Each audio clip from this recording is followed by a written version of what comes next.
Welcome. நான் உங்கள் ராம்கி. உங்களுக்கும் உங்கள் குடும்பத்தினருக்கும் இனிய தமிழ் புத்தாண்டு வாழ்த்துக்கள். இன்னைக்கு நம்ம பார்க்க போகிற கோயிலில் சித்திரை 1ஆம் தேதி சித்திரை திருவிழா கொண்டாடப்படுகிறது. சுற்றியுள்ள பகுதிகளில் இருந்து பல ஆயிரக்கணக்கான மக்கள் இங்கே வருவாங்க. இப்போ நீங்கள் பார்க்குற வீடியோ முன்னாடியே எடுத்ததுங்க. வலைத்தளங்களில் தேடினீங்கன்னா இன்றைய திருவிழா காட்சி நீங்கள் பார்க்கலாங்க. போன வீடியோவில் மேகமலை பார்த்துருப்பீங்கன்னு நம்புகிறேன். அந்த வீடியோ பெரிய வீடியோவாக இருக்குன்னு பார்க்காம இருக்கிறவங்க உங்களுக்கு நேரம் கிடைக்கும் போதெல்லாம் கொஞ்சம் கொஞ்சமாக பாருங்கள். கோயில் கருவறைக்கு மேலே கஜபிருஷ்ட விமானம், விஜயகோடி விமானம்னு பல விமானம் நம்ம பார்த்துருக்கோம். ஆனால் கருவறைக்கு மேலே கூரையே இல்லாத கோயில் பார்த்துருக்குறோமா? ஆகாய கங்கை தீர்த்தம் மட்டுமே விரும்பும் லிங்கத்தை பார்க்க போகிறோங்க. போன முறை தேனிக்கு வந்திருக்கும் போது வீரபாண்டி கௌமாரி அம்மன் கோயில், குரங்கணி மலை மேலே இருக்கிற சொக்கநாதர் கோயில், சுருளி ஃபால்ஸ் கிட்ட இருக்கிற வேலப்பர் கோயில் மற்றும் கோடிலிங்கம் கோயில் பார்த்தோங்க. அந்த கோயில்களுக்கு நிகரான ஒரு பழமையான புகழ்பெற்ற கோயில் தாங்க இன்னைக்கு பார்க்க போகிறோம். தேனி அல்லிநகரம் மேற்கு தொடர்ச்சி மலைகளின் அடிவாரத்தில் உள்ள ஒரு சுயம்பு லிங்கமாக உருவான வீரப்ப ஐயனார் கோயில் தாங்க இன்னைக்கு பார்க்க போகிறோம். கோயில் வளாகத்துக்குள்ளே போகிறதுக்கு முன்னாடி குதிரையில் அமர்ந்தபடி காவல் தெய்வமாக வீரப்ப ஐயனார் நமக்கு காட்சி தராருங்க. சித்திரை திருவிழா ஊர்வலத்திலையும் இதே மாதிரி குதிரையில் அமர்ந்திருக்கும் வீரப்ப ஐயனார் அலங்காரம் செய்யப்பட்டு காலையில் 9 மணிலேருந்து மதியம் 2 மணி வரைக்கும் ஊர்வலமாக எடுத்து செல்வாங்க. மதியம் 2 மணிக்கு இந்த மலை அடிவாரத்தில் இருக்கிற கோயிலில் மறுபடியும் வந்துடுவாருங்க. இரவு நேரங்களில் காவல் தெய்வமான வீரப்ப ஐயனார் குதிரையில் இந்த ஊரை சுற்றி வலம் வருவதாக நம்பப்படுகிறதுங்க. பல பேருக்கு இரவு நேரங்களில் குதிரையின் குளம்பொலி கேட்பதாக குறிப்பிடுறாங்க. தமிழ் வருடப்பிறப்பு திருவிழா நடக்கும்போது வந்திருந்தோம்னா இங்கெல்லாம் நிற்க கூட இடம் கிடச்சிருக்காதுங்க. பக்தர்கள் எல்லாம் காவடி எடுத்தும் பால் குடம் எடுத்தும் நேர்த்தி கடன் நிறைவேற்றுவாங்க. மேற்கு தொடர்ச்சி மலை அடிவாரத்தில் இருக்கிற இந்த இயற்கையை பார்த்தபடியே வாங்க கோயிலுக்குள்ளே போகலாம்.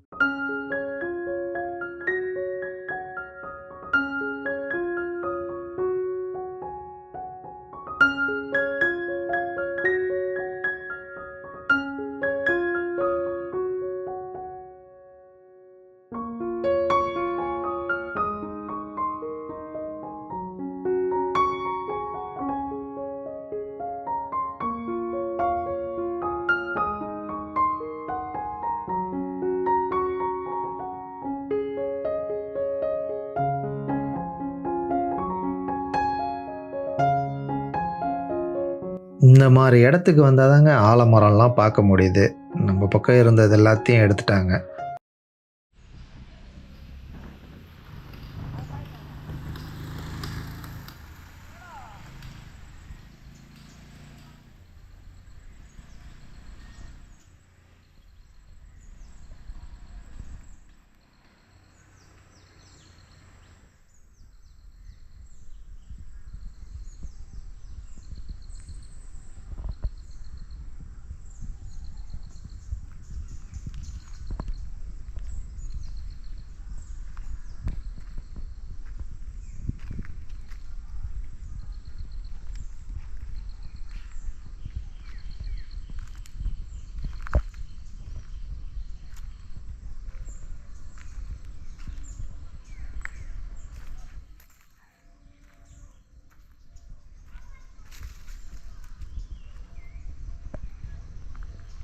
பூச்சிகளோட சத்தம், குரங்குகளோட சத்தம், பறவைகளோட சத்தம், மற்றபடி பார்த்திங்கன்னா ஒரு அமைதியை நீங்கள் உணர முடியுங்க.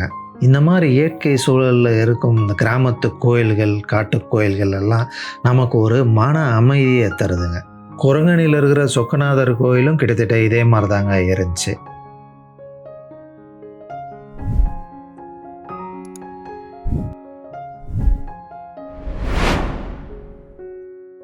இந்த கோயில் சுமார் 500 ஆண்டு கால பழமை என நம்பப்படுது. முந்தைய காலத்தில் மாடுகள் மேய்ச்சலுக்கு வரும் பகுதியாக இது இருந்துச்சுங்க. மாடுகள் மேய்ஞ்சிட்டு இருக்கும் போது ஒரு மாடு மட்டும் புற்றுக்குள்ளே போய் மறைஞ்சிட்டதாக நம்பப்படுதுங்க. பக்கத்து கிராமத்துலேருந்து பால் வியாபாரிகள் பால் எடுத்துகிட்டு இந்த கிராமத்துக்கு வரும்போது இந்த ஒரு குறிப்பிட்ட இடத்துல பார்த்திங்கன்னா தினமும் ஏதோ ஒரு காரணத்துக்காக வேண்டி பால் தட்டுப்பட்டு கீழே விழுதுங்க. மாடு காணா போனதும் அடிக்கடி பால் ஒரே இடத்துல கொட்டுறதுனாலையும் கிராம மக்கள்லாம் ஒன்று சேர்ந்து அந்த இடத்துல அப்படி என்ன தான் இருக்குன்னு பார்ப்போம் அப்படின்னு பார்க்குறாங்க. அவங்க பார்த்துட்டு இருக்கும்போது பூமியிலேருந்து பால் வந்து பொங்கி வந்துச்சு. அந்த நேரத்தில் அந்த கூட்டத்துடன் வந்திருந்த ஒரு சிறுமிக்கு வந்து பார்த்திங்கன்னா, அருள் வந்து வீரப்ப அய்யனார் தான் சுயம்புலிங்கமாக அந்த இடத்துல இருப்பதை வந்து உணர்த்தினார்.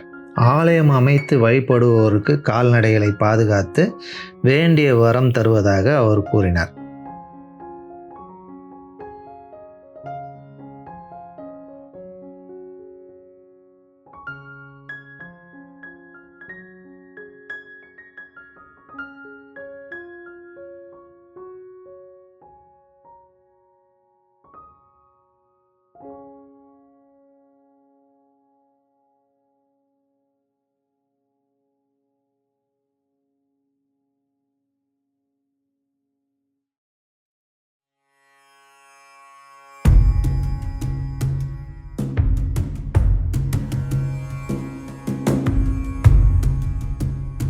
மூல கோயிலுக்கு போகிறதுக்கு முன்னாடி இங்கே கருப்பு சாமிக்கு ஒரு சன்னதி இருக்குங்க.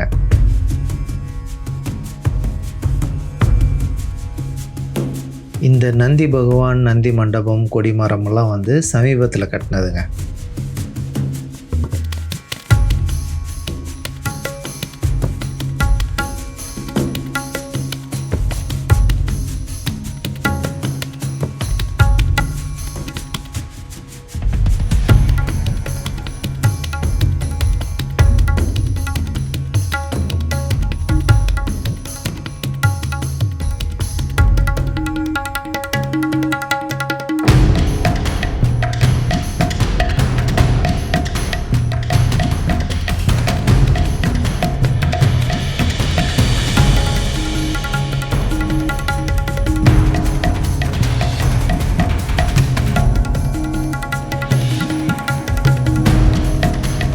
கோயிலுக்கு எதிர்க்க நந்தி பகவானுக்கு பின்னாடி வந்து பார்த்திங்கன்னா, இங்கே ஒரு பெரிய மரம் இருக்குங்க.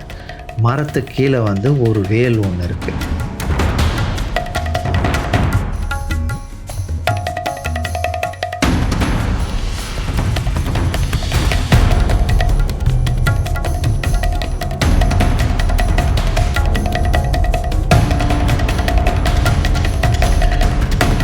மூலக்கோயிலில் லிங்க வடிவமாக சிவபெருமான் இருக்கிறதுனால இங்கே ஆடு கோழிலாம் பலி கொடுக்க மாட்டாங்க. ஆனால் கருப்பு சாமியும் வீரப்ப அய்யனாரும் இருக்கிறதுனால கோயிலேருந்து கொஞ்சம் தள்ளி அந்த மண்டபத்துக்கிட்ட வந்து இவங்க பலி கொடுக்கறதாக குறிப்பிட்டிருக்காங்க.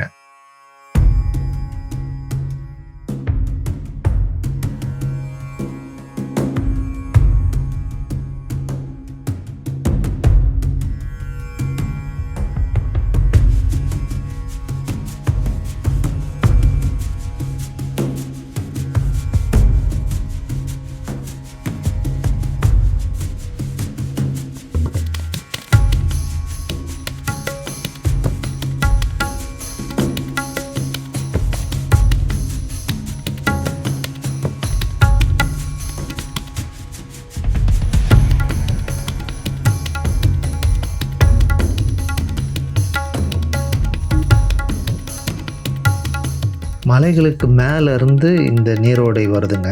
இந்த நீர் வந்து மருத்துவ குணம் வாய்ந்தது என்று நம்பப்படுகிறதுங்க.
கருவறைக்கு மேலே தளம் போடலான்னு பல முறை முயற்சி செஞ்சும் அந்த மாதிரி போட முடியலங்க அவங்களால.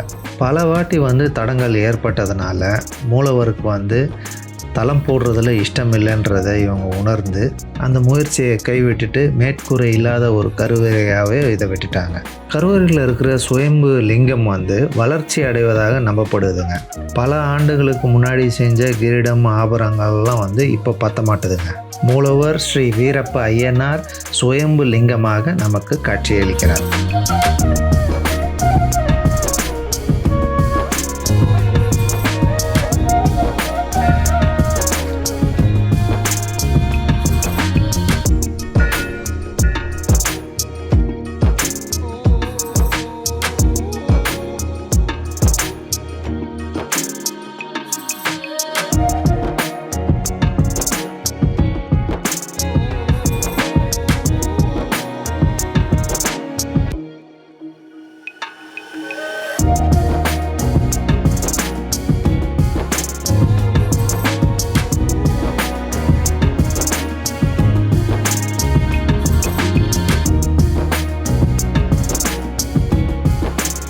கோயிலை சுற்றி வலம் வரும்போது இங்கே நீங்கள் சப்த கன்னிமார்கள் பார்க்கலாங்க.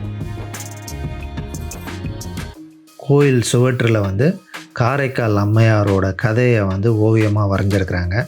பக்கத்துலேயே தட்சிணாமூர்த்தி. காரைக்கால் அம்மையாரோட ஃபுல் கதை திருவிழங்காடு வீடியோவில் சொல்லியிருப்பேன். அதை பார்க்காதவங்க அதை பாருங்கள்.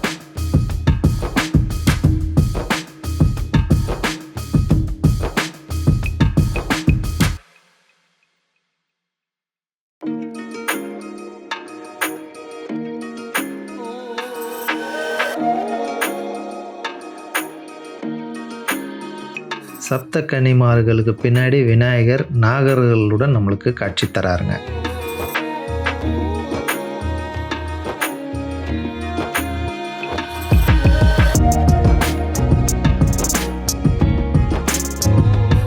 மழை பெய்யாததுனால தண்ணி நீர் ஓட்டம் கம்மியாக இருக்குங்க இங்கே.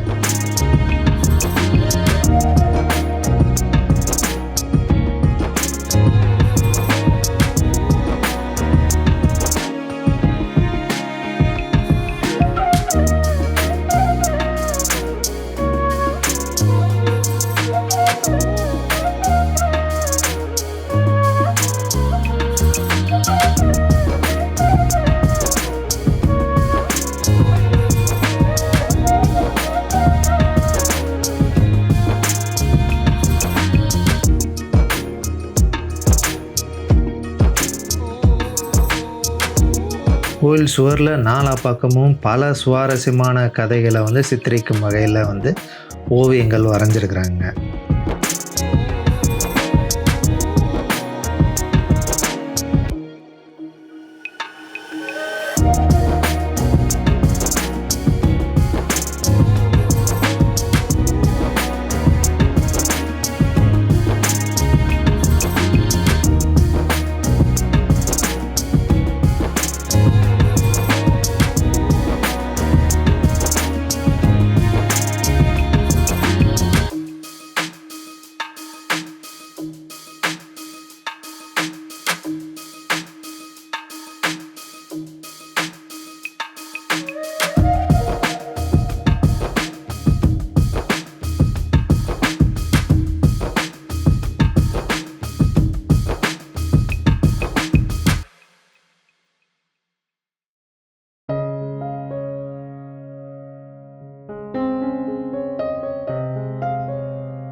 முருகப்பெருமான் இங்கே தனி சன்னதியில் நம்மளுக்கு காட்சி தராருங்க.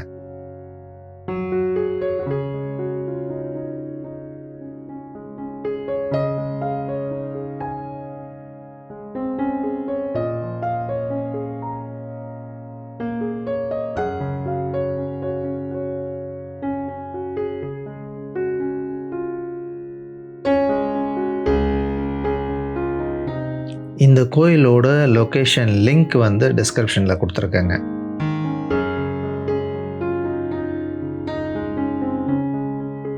உங்களுக்கு இந்த வீடியோ பிடிச்சிருக்கும்னு நம்புகிறேன். பிடிச்சிருந்துச்சுன்னா லைக் பண்ணுங்கள், கமெண்ட்ஸ் பண்ணுங்கள், உங்கள் ஃப்ரெண்ட்ஸுங்களோட ஷேர் பண்ணுங்கள். சேனலுக்கு இன்னும் நீங்கள் சப்ஸ்கிரைப் பண்ணலன்னா சப்ஸ்கிரைப் பண்ணுங்கள். மீண்டும் அடுத்து இதே மாதிரி ஒரு சூப்பர் வீடியோவில் சந்திப்போம். தேங்க்யூ. பாய்.